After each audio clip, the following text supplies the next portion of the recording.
দর্শক, কেমন আছে দেশ অনুষ্ঠানে আপনাকে স্বাগতম। সঙ্গে আছি আমি এম রহমান। দেশের ইতিহাসে সবচেয়ে সংকটময় সময় পার করছে সাধারণ জনগণ। অপরদিকে 5ই আগস্ট নির্বাচিত সরকার পতনের পর দেশের আইন শৃঙ্খলা পরিস্থিতি ভয়াবহতার শীর্ষে পৌঁছে গেছে। ছিনতাই থেকে ডাকাতি, ধর্ষণ থেকে হত্যা, লবিং থেকে বদলি, সবই হচ্ছে আগুনের ইশারায়। দেশটা যেন মগের মুল্লুকে পরিণত হয়েছে।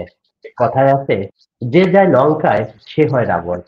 ঠিক বর্তমান পরিস্থিতিও এখন সেরকম ইঙ্গিত দেয়। বিগত সরকারের তুলনায় সার্বিক পরিস্থিতি খুবই ভঙ্গুর অবস্থায় বিরাজ করছে এখন। ক্ষমতায় যাবার আগে সবার মুখেই যেন খই ফোটে, সবাই হয়ে যায় পাক্কা দেশপ্রেমিক। অথচ প্রতিবারই আমরা দেখেছি ক্ষমতায় আহরণ করার পর পূর্বের সরকারের চেয়ে আরো ভয়াবহ রূপ ধারণ করে জনগণের জন্য হয়ে ওঠে এক ত্রাসের নাম। দর্শক, কথা বলবো দেশের সমসাময়িক রাজনীতি নিয়ে। আমাদের সাথে যুক্ত আছেন বাংলাদেশ আওয়ামী লীগের কৃষি ও সমবায় বিষয়ক উপকমিটির সদস্য, একই সাথে লেখক, গবেষক ও কলামিস্ট ইঞ্জিনিয়ার ফখরুদ্দিন মানিক। আপনাকে স্বাগত। ধন্যবাদ। আপনাকেও ধন্যবাদ জানাচ্ছি। আর একই সাথে ধন্যবাদ জানাচ্ছি আপনার দর্শক যারা আছেন, যারা আমাদেরকে শুনছেন। আর বাংলাদেশের সকল মানুষকে সালাম জানাচ্ছি। আসসালামু আলাইকুম। 5ই আগস্ট নির্বাচিত সরকার পতনের পরে জনগণ যেটা আশা করেছিল সেটা কতটুকু পূরণ করতে পেরেছে ডক্টর ইউনূসের সরকার? 5ই আগস্টের পরে যে সরকার এসেছে, সেই সরকারটা কিভাবে এসেছে আমরা ইতিমধ্যে আন্তর্জাতিক মিডিয়া, ডোনাল্ড ট্রাম্পের বক্তব্য থেকে এবং দেশি বিদেশি অনেক বিভিন্ন সোর্স থেকে আমরা জানতে পেরেছি যে, এবং ডক্টর ইউনূস নিজেই বলেছেন মাস্টার মাইন্ডের কথা। অর্থাৎ এটা যে মেটিকুলাসলি ডিজাইন করা একটা প্ল্যান ছিল, সে মেটিকুলাস ডিজাইনের মাধ্যমে তারা যে ক্ষমতা এসেছে, নির্বাচিত সরকারকে সরিয়ে, তারা আসলে কোনো প্রত্যাশা হয়তো অভাবে ছিল না মানুষের। কারণ যারা পেছনের দরজা দিয়ে ক্ষমতা আসে, তাদের লক্ষ্য এবং উদ্দেশ্য থাকে নিজের আখের গোছানো। ইতিমধ্যে তারা তাই করে ফেলছে, করতেছে। ইতিমধ্যে আমরা যদি কিছু উদাহরণ দিই, তাহলে আমরা দেখতে পাই যে কম্বল বিতরণ করার জন্য হেলিকপ্টার নিয়ে যেতে হয়।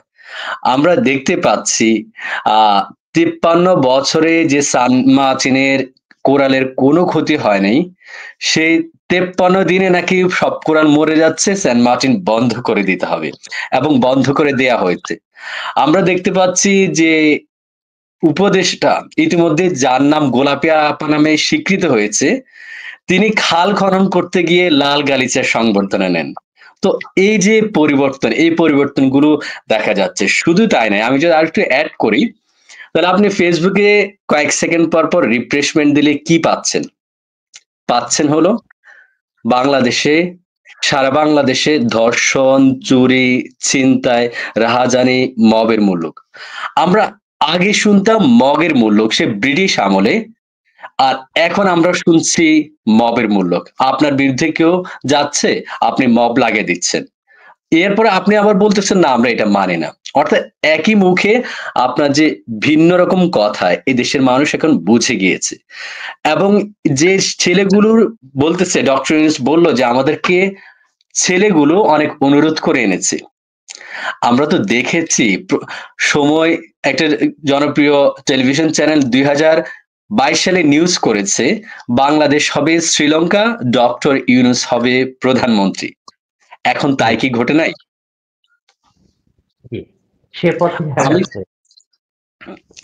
একই সাথে আমি একটু যদি বলি, এই যে ডক্টর ইউনূস যে গং সরকারটা গঠন করেছে, ঠিক দেখুন, আপনি একটু পেছনে ফিরে যান 2007 সালে 1/11 সময় তিনি কি গঠন করেছিলেন? নাগরিক শক্তি। তার স্বপ্ন ছিল কি?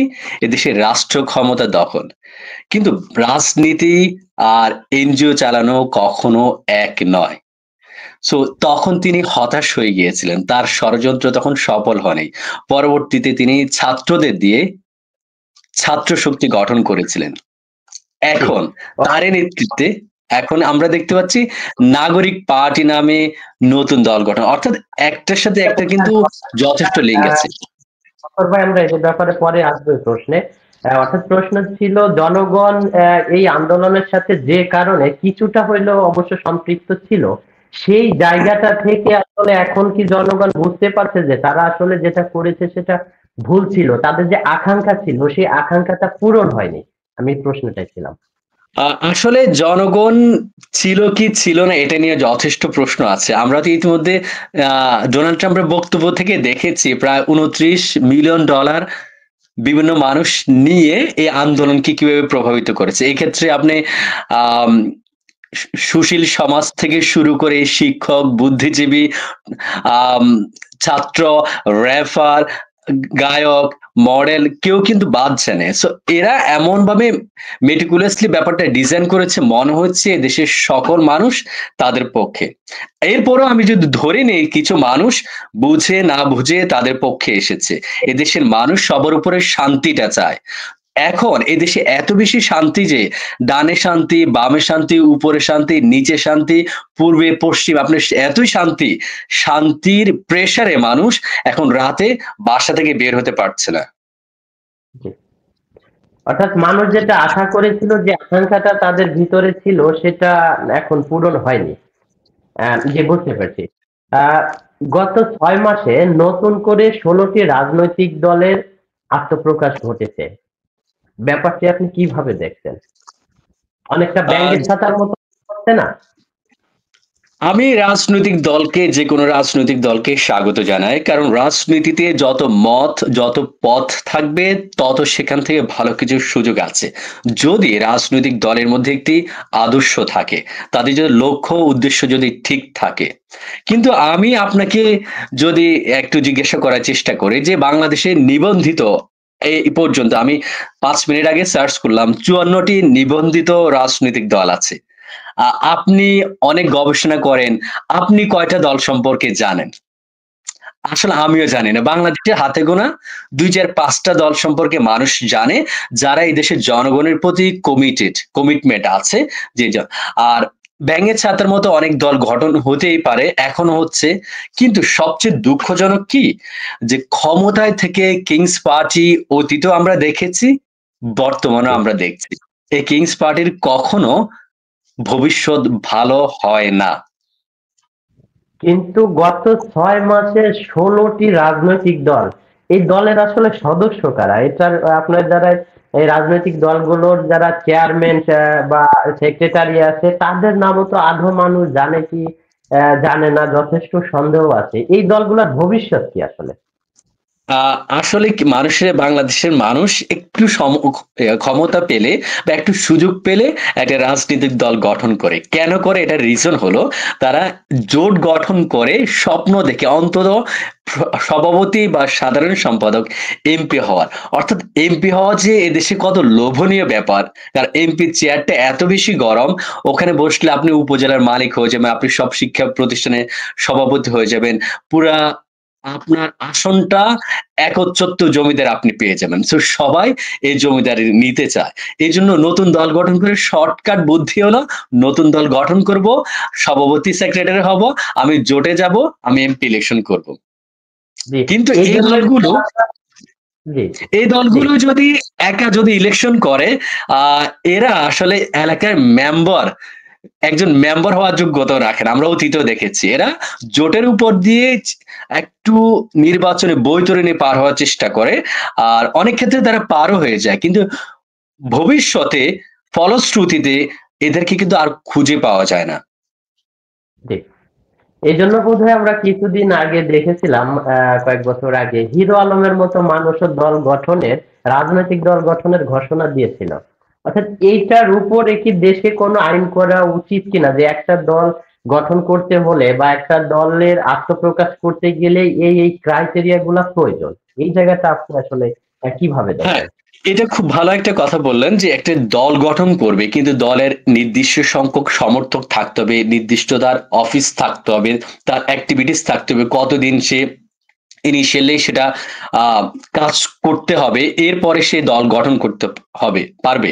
কিন্তু আমাদের এখানে নিবন্ধনের জন্য কিছু ক্রাইটেরিয়া আছে দল আমাদের জাতীয় নির্বাচনে তারা অংশগ্রহণের জন্য বা ইলেকশন কমিশন নিবন্ধিত হওয়ার জন্য কিছু ক্রাইটেরিয়া আছে যে আপনার প্রত্যেকটা জেলায় অফিস থাকতে হবে, কিন্তু দল গঠনের জন্য আসলে এই ক্রাইটেরিয়া এগুলো নাই। কিন্তু না থাকলেও আসলে যদি ম্যান্ডেট না থাকে, যদি দল মানে কি আপনি এই দেশকে এর মানুষগুলোকে পরিচালিত করবেন, সে মানুষগুলো যদি ম্যান্ডেট না থাকে, এরকম 18টা না 20টা না, আপনি 18,000 দল করলেও খুব বেশি কাজে আসবে না। জি। গণ অভ্যুত্থানে নেতৃত্ব দেওয়া সমন্বয়করা নতুন রাজনৈতিক দল গঠন করেছে, যেটা আপনি ইতিমধ্যে অবগত আছেন। প্রশ্ন হচ্ছে, এদের এই দল গঠনের পিছনে তারা যে আত্মপ্রকাশ করেছে, এখানে সরকারি আর্থিক সহযোগিতা ও ব্যবস্থাপনায় তাদের আত্মপ্রকাশের অনুষ্ঠান করা হয়েছে। বিষয়টি আপনি কিভাবে দেখছেন? আহ এটা আসলে খুবই দুঃখজনক। আপনি দল গঠন করতে পারেন, আমিও দল গঠন করতে পারি, যে কেউ বাংলাদেশের প্রত্যেকটা নাগরিক করতে পারে, কিন্তু আপনি রাষ্ট্র ক্ষমতা থেকে রাষ্ট্র ক্ষমতা ব্যবহার করে রাষ্ট্রের জনগণের টাকায় আপনি সুযোগ সুবিধা নিয়ে দলের আত্মপ্রকাশ করবেন, এটাই দেশের মানুষ এখন কোনোভাবে মেনে নেয় না। কারণ এই দেশের মানুষ বুঝতে পেরেছে আমার টাকায় আপনি নয় ছয় করতে পারবেন না। এই যে নতুন করে আমি বলি বাচ্চা পোলাপান, যে পোলাপান গুলো আহ একটা নবম গ্রেডের জন্য চাকরির জন্য আন্দোলন করেছে, 10ম গ্রেডের চাকরির জন্য, সেই পোলাপান গুলো এখন দল গঠন করে ফেলেছে, প্রধানমন্ত্রী হবে, 300 আসনে নির্বাচন করবে, এমনকি একজন বলে দিয়েছে ভবিষ্যৎ প্রধানমন্ত্রী। ব্যাপারটা এত সহজ নয়। সো এই যে তারা যে তছরূপ করছে সরকারের রাষ্ট্রীয় সম্পদ। জি, জি, সরকারের পক্ষ থেকেই বলা হয়েছে, অর্থাৎ প্রধান উপদেষ্টার প্রেস সচিব উনি বলেছে যে এই দলের যে আপনার সভাপতি, তিনি হচ্ছে ভবিষ্যৎ প্রধানমন্ত্রী দেশের। ব্যাপারটা আসলে খুবই হাস্যকর। আসলে এই এই আহ, আম, শফিকুল আলম যিনি আসলে, ইনি তো ইতিমধ্যে একটা নামে স্বীকৃত হয়েছেন, ডাস্টবিন শফিক নামে। ওনার কিছু কথা আমি বলি। উনি দেখুন আহ কি করেছেন, বলছেন যে সরকারি টাকায় 560টি মডেল মসজিদ কেন? তিনি বলছেন আগের তুলনায় এখন দেশের আইন শৃঙ্খলা পরিস্থিতি ভালো। অর্থাৎ এই ভদ্রলোকটি আসলে যে কথাগুলো বলেন তা তিনি কি স্বাভাবিক সেন্সে বলেন, নাকি তিনি আসলে ওই সময় একটু অন্য মনস্ক থাকেন বা মাতাল টাইপের থাকেন? উনি একের পরে কথা বলে দিচ্ছেন যে এই যে ছেলেগুলোকে আহ দলের আত্মপ্রকাশে বাস দেওয়া হয়েছিল জেলা প্রশাসক থেকে, তিনি যুক্তি দিচ্ছেন যে জেলা প্রশাসকের কাছে আম, পোলা পোলাপানের পরিবারগুলো চেয়েছে, তিনি দিয়েছেন। আরে বাবা, এটা জনগণের টাকা, জনগণকে সে অধিকারটা আপনাকে দিয়েছে। জনগণের টাকায় আপনি বাস ভাড়া দিয়ে, আবার তিনি বলছেন যে ডিসি বাস ভাড়া ম্যানেজ করে দিয়েছে, কিন্তু খরচটা ডিসি দেন। আরে তার মানে কি? তো ডিসি খরচ না দিলে তো ডিসি কেমনে ভাড়া করলো? মানে তার কথা নিজের মধ্যে কন্ট্রাডিক্টরি না? মানে এ কি বলে নিজে ছাড়া আসলে কেউ বুঝে না। ইতিমধ্যে তো সে খুব ভালো একটা টাইটেলে স্বীকৃত হয়েছে, কিন্তু ভবিষ্যতে আরো খুব খারাপ হবে আমরা বিশ্বাস করি যে দায়িত্বশীল জায়গা থেকে। আবার তার সম্পর্কে বলেছে বিএনপির এক সিনিয়র নেতা যে এ তো কর্মচারী, এ কি রাজনীতিবিদ? মানে এমন হচ্ছে নিজেও প্রধান উপদেষ্টা প্রধানমন্ত্রী যেভাবে কথা বলে, ওনার তো নির্দিষ্ট রুটিন কাজ আছে। উনি রাষ্ট্রে বা সরকারের এখন একজন কর্মচারী, তো কর্মচারীর মতো, উনি তো পলিটিশিয়ান না। না, আপনি ওনার টাইটেলের কথা বলতেছিলেন, আপনি জানেন কিনা আমি জানি না, ওনার কিন্তু একটি টাইটেল অলরেডি, আরেকটি টাইটেল ভাইরাল হয়েছে, যেটা উনি নিজের মুখে স্বীকার করেছে। সেটা হচ্ছে উনি কোথাও গিয়েছিলেন কিছুদিন আগে, সেখানে যারা স্থানীয় জনগণ ওনাকে দেখে একজন আরেকজনকে বলছে, ওই যে দেখ গণশত্রু, অর্থাৎ গণশত্রু। উনি আবার এই ওনার টাইটেলটা, এই পদবিটা উনি প্রেস কনফারেন্সে এসে উনি বলতেছে যে দেশের জনগণ তো এখন আমাকে গণশত্রু ভাবে। এই ব্যাপারটা আসলে আপনি কিভাবে উপলব্ধি করছেন? দেখুন, ও যে কিছু পাগল আছে না, যে পাগলের গর্ব করে বলে যে আমাকে সকলে পাগল বলে ডাকে। তো ব্যাপারটা এই যে ও যে গণশত্রু, সে নিজে বুঝতে পেরেছে এই দেশের মানুষ তার যে কর্মকাণ্ডগুলোকে ন্যাক্কারজনক ভাবে বর্জন করে।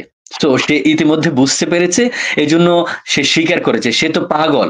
তো পাগল তো আর সে নিজেকে মানুষ বলতে পারবে না। সে যেহেতু এই দেশের মানুষের গণশত্রুর রূপান্তর হয়েছে, সে এটা স্বীকার না করা ছাড়া আসলে কোনো উপায়ও তার নেই। জি। ইতিপূর্বে জামাত ভেঙে গঠিত হয়েছিল আমার বাংলাদেশ নামে একটি রাজনৈতিক দল, এটা আপনি অবগত আছেন। তারাও এখন পর্যন্ত ঠিকঠাকভাবে দাঁড়াতে পারেনি।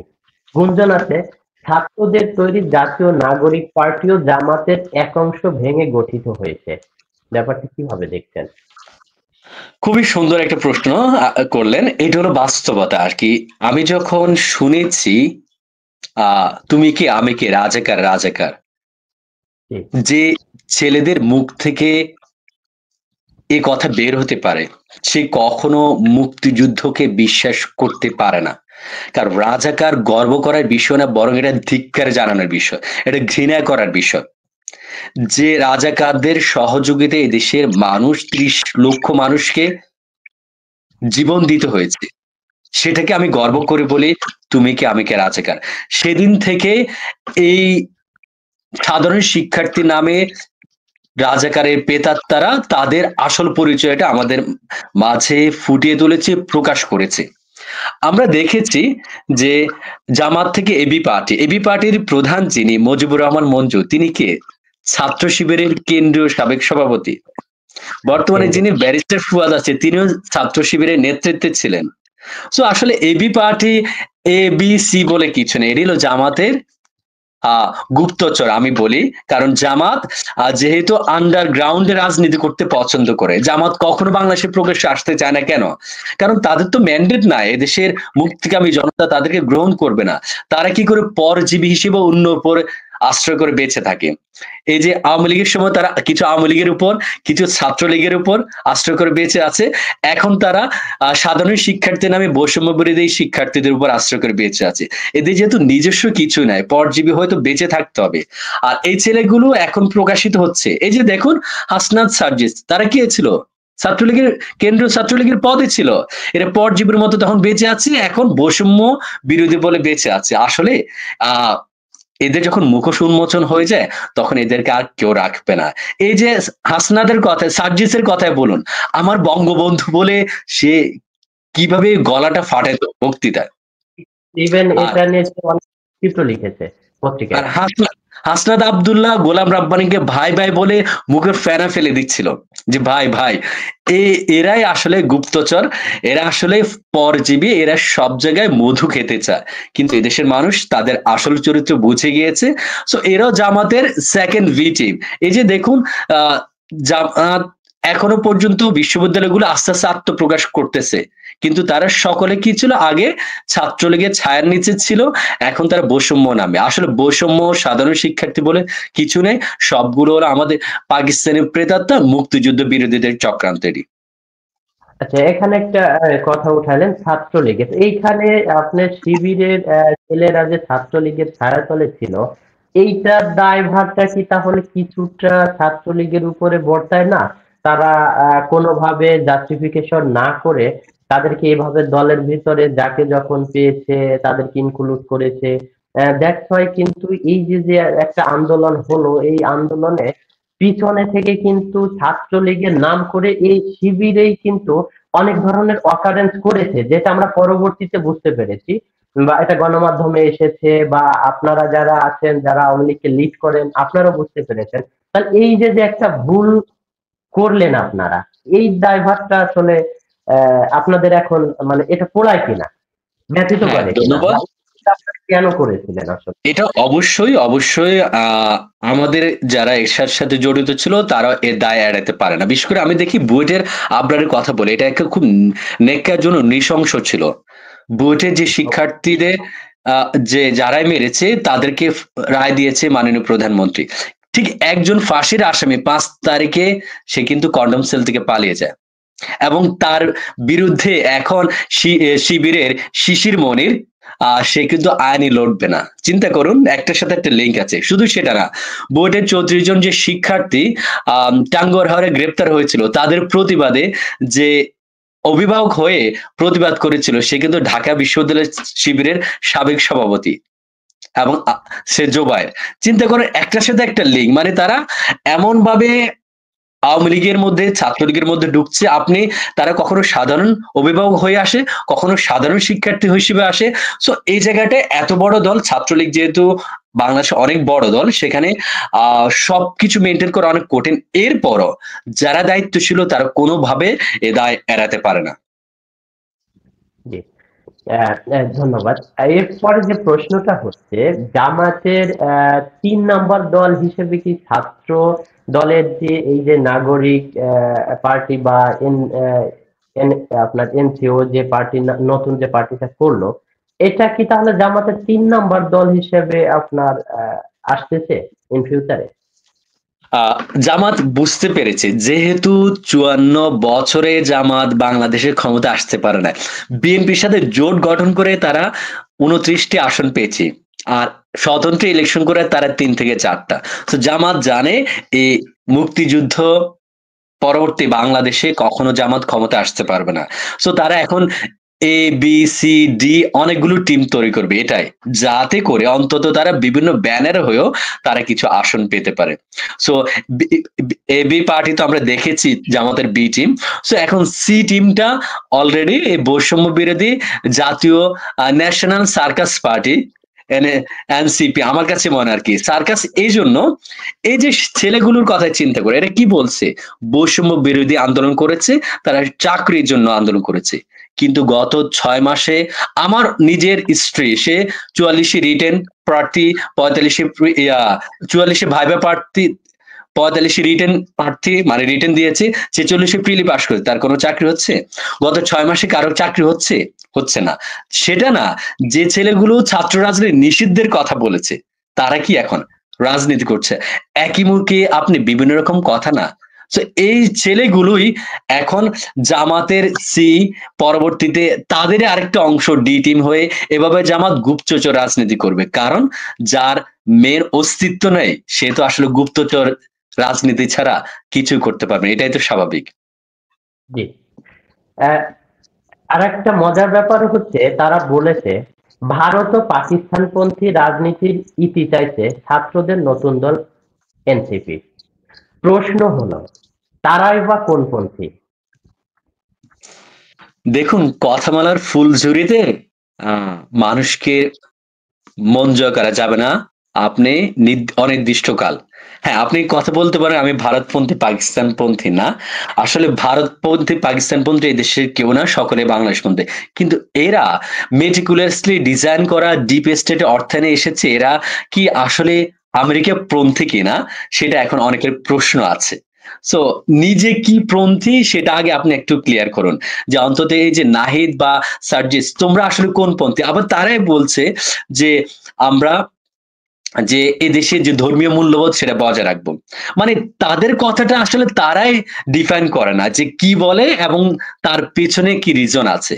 সো নিজেরা আসলে কোন পন্থী একমাত্র তারাই বলতে পারবে। কিন্তু তারা যেহেতু বিদেশি অর্থায়নে ক্ষমতায় পেছনে দরজা দিয়ে এসেছে, তাদের নিয়ে এখন অনেকের প্রশ্ন আছে তারা কি আসলে পশ্চিমা পন্থী কিনা। জি, অর্থাৎ এটা একটা ভালো কথা বলেছেন, যে তারা ভারত এবং পাকিস্তানপন্থী না, তারা পশ্চিমাপন্থী। একই সাথে তাদের কার্যকলাপ কিন্তু আবার পাকিস্তানপন্থী মনে হচ্ছে। এই যেমন, জায়গায় জি, এই জায়গাটাই আমারও একটা প্রশ্ন যে আসলে ওরা ডিপ স্টেটের অর্থায়নে প্রায় ৩০০ বিলিয়ন ডলার যাদের পিছনে ইনভেস্ট করা হচ্ছে সেই টাকায় ওরা ক্ষমতায় এসেছে। বাট তাদের কথাবার্তায় পুরোটাই পাকিস্তানপন্থী ISI পন্থী মনে হচ্ছে। আসলে এরা ওই যে বলে না যে, আমি তো বারবার এটাই বলতে চাইছি, ওদের নিজস্ব কোনো তো ইয়া নাই। কিংস পার্টি যখন করে তার নিজস্ব তো কোনো আদর্শ নাই, তখন তারা আহ লাকড়ি দিয়ে বেঁচে থাকতে চায়। আপনাকে জাহাজে যখন আপনার কোনো নির্দিষ্ট গন্তব্য থাকবে না তখন আপনি যা পাবেন তা নিয়ে বেঁচে থাকার চেষ্টা করবেন। এরা ক্ষমতায় এসেছে পশ্চিমাদের অর্থায়নে, এখন তারা পাকিস্তানি যে আদর্শ সে বাস্তবায়ন করতে চায়। ইতিমধ্যে তাদের যে উচ্চাকাঙ্ক্ষা এই দেশকে গৃহযুদ্ধের দিকে নিয়ে যাওয়া, সেই বিষয়ে কিন্তু সেনাপ্রধান মেজর জেনারেল ওয়াকারুজ্জামান সতর্ক করেছেন যে আপনারা জি, কথাবার্তা যে এদেশকে স্বাধীনতা সার্বভৌমত্ব লঙ্ঘন হতে দিয়েন না। সো তিনি কিন্তু স্পষ্ট বার্তা দিয়ে দিয়েছেন। তারা বলছে তাদের ইমাম, অর্থাৎ ছাত্ররা বলছে তাদের ইমাম নাহিদ। তাহলে প্রশ্ন হচ্ছে তাদের কাবা কে বা কি, কোন দিকে? এটা এটা খুব খুব কঠিন একটা প্রশ্ন। দেখুন আসলে আম, প্রত্যেকটা ধর্ম, প্রত্যেকটা জাতির, প্রত্যেকটা ভাষাগত দিক দিয়ে আহ, একটা লিডার থাকে। যেমন জি, মুসলমানদের একজন ইমাম আছে, হিন্দু ধর্মে যারা বিশ্বাস করে তাদের ইমাম আছে, আমরা বাঙালি যারা, আমরা যারা বাঙালি তারা বঙ্গবন্ধুকে জাতির জনক বা এই বাংলাদেশ সৃষ্টির অন্যতম রূপকার হিসেবে আমরা ট্রিট করি। সো এরা আসলে নাহিদকে আহ তাদের ইমাম এখানে মানছে। ব্যাপারটা বোধহয় এরকম না, ব্যাপারটা হচ্ছে অর্থাৎ তারা যেমন এই দেশটার স্থপতি হচ্ছে বঙ্গবন্ধু শেখ মুজিবুর রহমান, অর্থাৎ এই দেশের কাবা হচ্ছে বঙ্গবন্ধু। ইমামটা হচ্ছে যখন যে এই দলের প্রতিনিধিত্ব করে সে হচ্ছে ইমাম। অর্থাৎ এখন শেখ হাসিনা আছে, শেখ হাসিনা আওয়ামী লীগের ইমাম, বাট কাবা কিন্তু বঙ্গবন্ধু শেখ মুজিবুর রহমান। তদ্রুপ বিএনপির কাবা হচ্ছে জিয়াউর রহমান, তাদের ইমাম হচ্ছে যখন যে চেয়ারপারসনের দায়িত্বে থাকে তখন সে। তদ্রুপ এই ছাত্রদের যে দলটা হলো তাদের ইমাম হচ্ছে নাহিদ, এটা তারা স্বীকার করেছে। তাহলে তাদের কাবাটাকে আসলে তাদের তো নিজস্ব কোনো ম্যান্ডেট নাই যে অন্য যে দলগুলো আছে প্রত্যেকটা দলের একটা ইতিহাস ঐতিহ্য আছে। সো তারা হঠাৎ করে পেছনের দরজা দিয়ে এসেছে, সবকিছু কেমন যেন হজবরল। এখন দেখুন আপনার কথা অনুযায়ী ইমাম কাবা পাশাপাশি তারা বলছে পাকিস্তান ভারতপন্থী না, তাদের কিন্তু তাদের স্লোগান কি ইনকিলাব জিন্দাবাদ। ইনকিলাব এই দুইটা শব্দ উর্দু ফার্সির মিশ্রণ। আর এটা ঠিক। 47-এ ছিল এই স্লোগানটা। সো 47-এর স্লোগান তারা আবার ফিরে আনতে চায়, মানে এই দেশকে আবার ভাগ করতে চায় নাকি তারা? সো আহ নিজেকে ইমাম দাবি করা, আবার নিজে নিজের মতো করে সেট করা। আমরা তো দেখেছি বিটকয়েনে কি লেনদেন হয়েছে, তাই না? জি, যদিও নাহিদ নাহিদ বলছে যে আমার অ্যাকাউন্টে টাকা না। আরে বাবা, এখন কি ওই অ্যানালগ মুদ্রা চলে? এখন চেয়ারে বসলে সকলে ডিজিটাল মুদ্রায় ব্যবহার করে। তো এই দেশের মানুষ কিন্তু এখন এগুলো বুঝে যাচ্ছে। আবার আমরা দেখেছি যে তারা বলতো যে আমরা কোনো পরিবারতন্ত্রে চাই না। ঠিক। পরিবারতন্ত্র না, ব্যাপারটা হলো এই দেশের সাথে মুক্তিযুদ্ধের সাথে নেতৃত্ব দ্বারা দিয়েছে, তাদেরকে বাদ হুম। দিয়ে তুমি এই দেশকে কিভাবে চিন্তা করতে পারো? এখন দেখুন আমি আরেকটু অ্যাড করি যে ওরা প্রথম বলছে শেখ হাসিনা খারাপ, পরবর্তীতে বলছে বঙ্গবন্ধু খারাপ, পরবর্তীতে এখন কি বলছে মুক্তিযুদ্ধ মানে না, তারা সংবিধান মানে না, তারা 16 ডিসেম্বর মানে না। ওরা একের পর এক আমাদের যে অর্জনগুলো সবগুলো ভ্যানিশ করে দিতে চায়। ওরা খুব ঠান্ডা মাথায় চিন্তা করে আগাতে চায়, কিন্তু আসলে ব্যাপারটা, আপনি আপনার বাবাকে অস্বীকার করে কখনো রহমান হতে পারবেন না। আপনার বাবাকে তো আগে স্বীকার করতে, আপনার মাকে স্বীকার করতে হবে। আপনি এই দেশকে মানে না, এই দেশের সংবিধান মানে না, মুক্তিযুদ্ধ মানে না, 16 ডিসেম্বর মানে না, আপনি তাহলে কি হবেন? আপনার ইতিহাসও তো নাই। আপনার পিছনে আপনার যাদেরকে স্বীকার করতে, বাবা মা, আপনার জন্মগত মানুষ, সে দেশের সে দেশের মানুষ বা সে দেশের লিডারদেরকে আপনি স্বীকার করবেন না, আপনি নিজের মতো করে সব কায়েম করবেন, তাহলে কি এটা সম্ভব নাকি এই দেশে? সেটা কখনোই সম্ভব না। অর্থাৎ তারা কি কোনোভাবে তাদের যে আমি যে কাবার প্রশ্নতে ছিলাম তাদের যে কাবা, সে কাবাটা কি তারা কোনোভাবে তারা মোহাম্মদ আলী জিন্নাহকে বোঝাতে চাচ্ছে? হয়তো এখন পর্যন্ত তারা ওটা প্রকাশ্যে আনেনি, যেহেতু ইমাম নাহিদ আর তারা যেহেতু 47-এর ধারায় ফিরে যাচ্ছে, সেক্ষেত্রে তাদের এই কাবাটা কি মোহাম্মদ আলী জিন্নাহ হতে পারে কিনা, বা তাদের হয়তো ধীরে ধীরে আমরা জানতে পারবো, বা হয়তো ধীরে ধীরে এটা ওপেন হবে।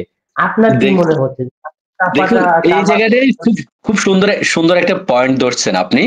আহ জামাত 1971 সালে বলেছিল জামাত এবং সেনাবাহিনী, 71-এ জামাত বলেছিল জামাত এবং সেনাবাহিনী প্রকৃত দেশপ্রেমিক।